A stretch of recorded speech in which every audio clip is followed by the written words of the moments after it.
Awal film kita diperlihatkan rombongan pengawal kerajaan yang dipimpin oleh Kapten Boya. Rombongan tersebut sedang menuju ke istana raja untuk menyerahkan upeti alias pajak dari para pedagang. Nah, sebagai informasi, di zaman ini antara para monster dan manusia tinggal di tempat terpisah. Manusia terpusat di ibu kota terbesar, sedangkan di alam liarlah para monster berkeliaran. Di tengah perjalanan, Kapten Boya merasakan ada hal aneh. Dan benar saja, sosok hitam tinggi besar berdiri tepat di hadapannya. Semua terlihat ketakutan. Para kuda pun kabur tak karuan. Kapten Boya dengan gagah berani menerjang sosok monster tersebut hingga akhirnya berhasil memenggal bagian kepala. Tapi ternyata hal itu tak mempan, hingga akhirnya terbongkarlah bahwa ternyata ada 3 monster musang cerdas di balik kostum tersebut. Setelah penyamaran terbongkar, Kapten Boya mulai mendominasi pertarungan. Namun di tengah pertarungan tiba-tiba datanglah Master Kinming yang ternyata bekerja sama dengan para monster untuk mengambil barang-barang berharga yang nantinya ia gunakan untuk berbisnis dengan sosok presiden dunia monster. Di sini diceritakan bahwa Kinming jadi hidup di alam liar bersama monster karena 7 tahun lalu saat ia masih berada di Biro Keamanan Yin Yang. Ia tertuduh dan difitnah mengambil batu lin yang berisi kekuatan Raja Monster yang ratusan tahun lalu telah dikalahkan oleh ketua biro yang sebelumnya. Padahal waktu itu Kinming sudah menjelaskan bahwa ada monster yang datang merebut batu lin, tapi ia justru diserang oleh pasukan lainnya hingga terpaksa kabur dengan teleportasi. Namun untung pada akhirnya batu lin berhasil direbut kembali oleh pimpinan setelahnya dan hingga saat ini masih aman dalam penjagaan Biro Keamanan Yin Yang. Nah, kembali pada keadaan saat ini di mana Master Kinming dan para monsternya alias para roh penjaga sudah kembali bersantai di markas tersembunyi nan indah sambil merapikan barang-barang rampasannya. Sementara itu di tempat berbeda alias di dalam Biro Keamanan Yin Yang, 2 monster gagak terlihat berhasil menyusup dan meruntuhkan segel lalu mengambil batu lin. Salah satu monster terperangkap oleh segel yang kembali diaktifkan oleh ketua biro, sedangkan yang satu lagi berhasil kabur membawa batu lin. Namun untungnya sang ketua biro sangatlah sakti hingga mampu menggunakan panah sihir dengan sangat akurat dan menjatuhkan si gagak. Apesnya si gagak terjatuh di dalam hutan dan saat itu 3 monster musang Kinming sedang bermain-main di sana. Batu lin yang bersinar merah menarik perhatian para musang lalu mengambilnya. Bertepatan dengan itu, pasukan Biro Yin Yang telah datang mengejar monster gagak yang akhirnya berhasil kabur. Setelah itu salah satu pasukan pun melihat musang yang sedang memegang batu lin. Karena takut direbut, salah satu musang menelan batu lin hingga terlihat kesakitan dan segera dibawa kabur oleh teman-temannya. So, dengan demikian saat ini monster gagak telah sampai di markas siluman salju yang menyuruhnya untuk mencuri batu lin. Karena gagal, malam itu ia pun dihabisi tanpa ampun. Dan singkat cerita pagi pun tiba. Monster musang langsung menghadap Kinming untuk melaporkan musibah yang dialami temannya. Kinming pun segera melihat keadaan si monster musang. Namun seketika seperti dibawa ke dimensi lain dan ia berkomunikasi dengan Raja Monster bernama Xiang Liu yang belum menampakkan wujud aslinya, yang konon berupa ular raksasa berkepala 9. Raja Monster Xiang Liu berkata bahwa batu lin sudah lepas dari segel Biro Yin Yang dan kita akan segera bertemu. Setelah itu Kinming segera menyegel musang tersebut ke dalam ruangan khusus dan ia pun segera pergi menuju dunia monster untuk bertemu dengan sosok presiden monster yang tak lain adalah rekan bisnisnya selama ini. Penampakan dunia monster sangatlah unik dengan berbagai jenis wujud di dalamnya. Singkat waktu Kinming pun akhirnya sampai di gedung megah milik presiden monster dan bertemu dengannya. Lalu tanpa waktu lama Kinming langsung mengatakan bahwa saat ini ia harus mengambil pedang Tushan yang tak lain adalah satu-satunya pedang yang mampu membunuh Raja Monster sang ular kepala 9.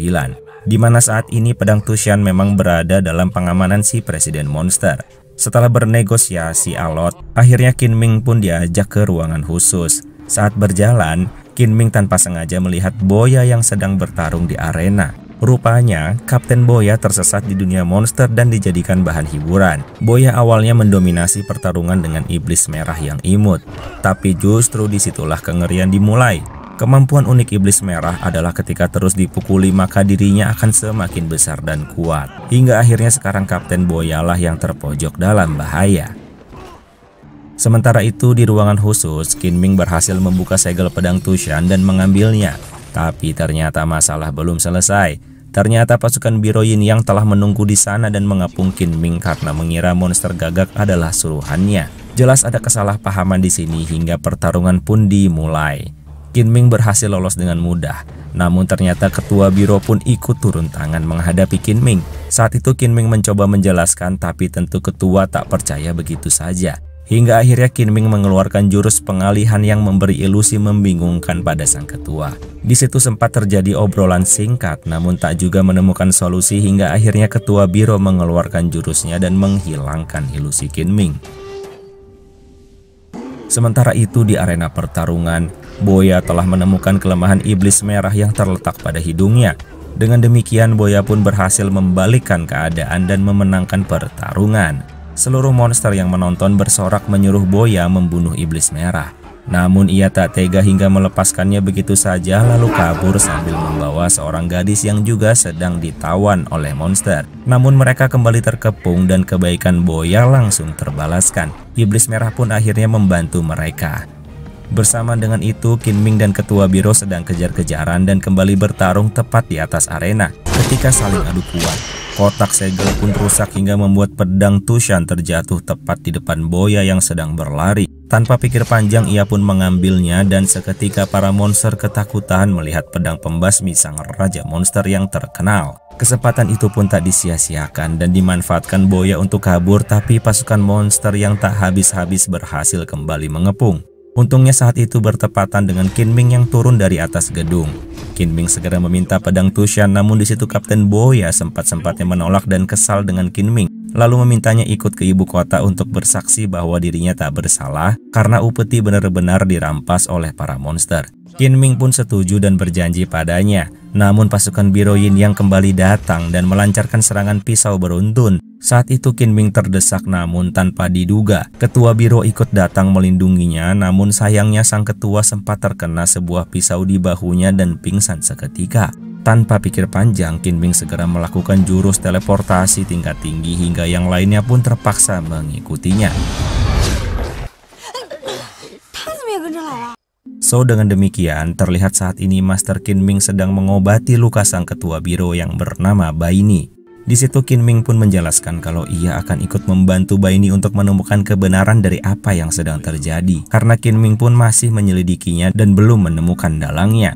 Di luar ruangan, rupanya Boya penasaran dengan sesuatu yang ingin mendobrak pintu gudang. Ia pun tanpa pikir panjang merobek segel Kinming dan menyebabkan musang yang menelan batu lin lepas menyerang siapapun di hadapannya. Akhirnya Kinming harus turun tangan dan terpaksa membunuh temannya sendiri dengan pedang Tushan hingga terlihatlah batu lin seiring dengan musang yang menjadi abu. Melihat hal itu, Baini langsung mengambil batu lin dan semakin tak mempercayai Kinming alias merasa dikhianati. Baini pun berkata saat ia kembali lagi ke sini, maka tempat ini akan di bumi hanguskan. Lalu Baini pun pergi teleportasi.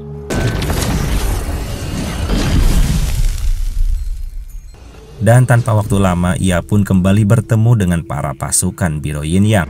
Baini segera memberi dan memerintahkan pengawal kepercayaannya untuk kembali membawa batu lin ke Biro Yin Yang untuk disegel dengan lebih kuat. Tapi tanpa disangka, tiba-tiba datang badai salju yang aneh hingga membuat beberapa orang membeku karena tak sempat melindungi diri. Tanpa basa-basi siluman salju pun datang menyerang.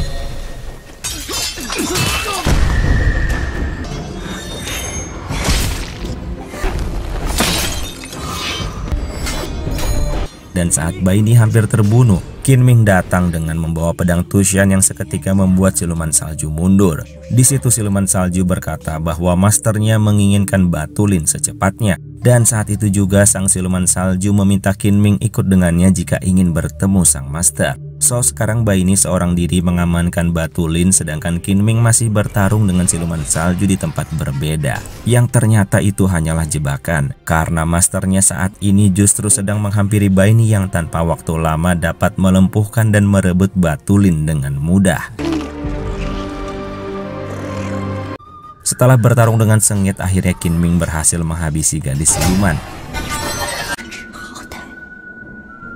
Tapi di tempat berbeda, ternyata sosok yang dipanggil master oleh siluman salju adalah salah satu pasukan Biro Yin yang telah lama dinyatakan hilang saat menjalankan misi. Ia bernama Master Chimu. So, sekarang Cimu telah mendapatkan kekuatan yang ia inginkan. Ia bertransformasi menjadi manusia berwujud monster dengan sisik naga dan tanduk. Ia pun memiliki kekuatan yang luar biasa, ditambah juga memiliki tunggangan sebuah tangan raksasa yang super kuat dan serba bisa.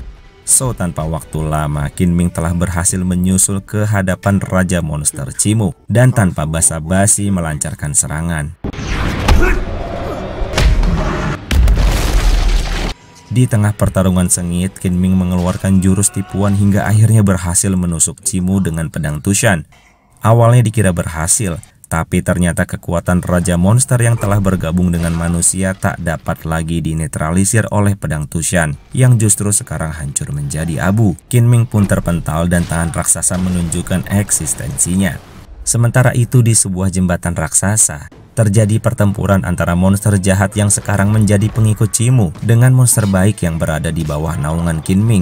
Di situ Kapten Boya dan gadis yang ia selamatkan pun ikut membantu. Mereka semua berperang mengeluarkan seluruh kemampuannya hingga akhirnya tiba-tiba semua terdiam mendengar sebuah suara mengerikan yang ternyata datang dari tangan raksasa yang dikendarai oleh monster Cimu. Saat itu semua juga terkejut melihat Master Kinming yang dalam keadaan terikat dan ditusuk. Tapi ternyata tusukan itu membangkitkan sesuatu di dalam diri Kinming yang mengerikan. Setelah ditusuk, Kinming pun dijatuhkan ke jurang. Saat itu, sesaat Kinming kembali masuk ke dimensi lain di dalam dirinya. Di sanalah terkuak, Raja Monster berkata bahwa darahnya mengalir di tubuh Kinming.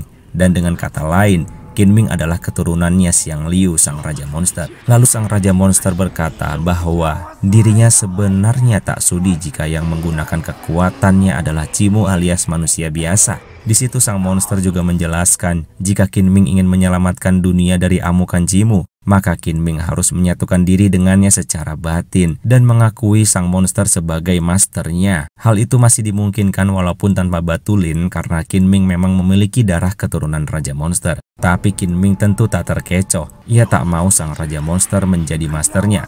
Di situ terjadi adu kekuatan mental hingga akhirnya berbalik Raja Monster Xiang Liu lah yang justru tunduk dan menjadi roh pelindung Kinming.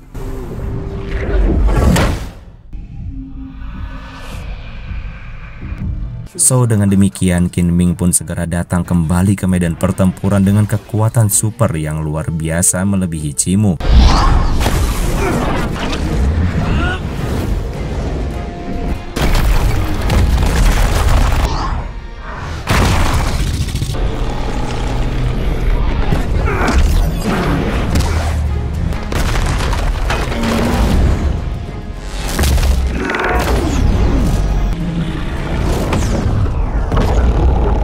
Hingga akhirnya Cimu dapat dikalahkan.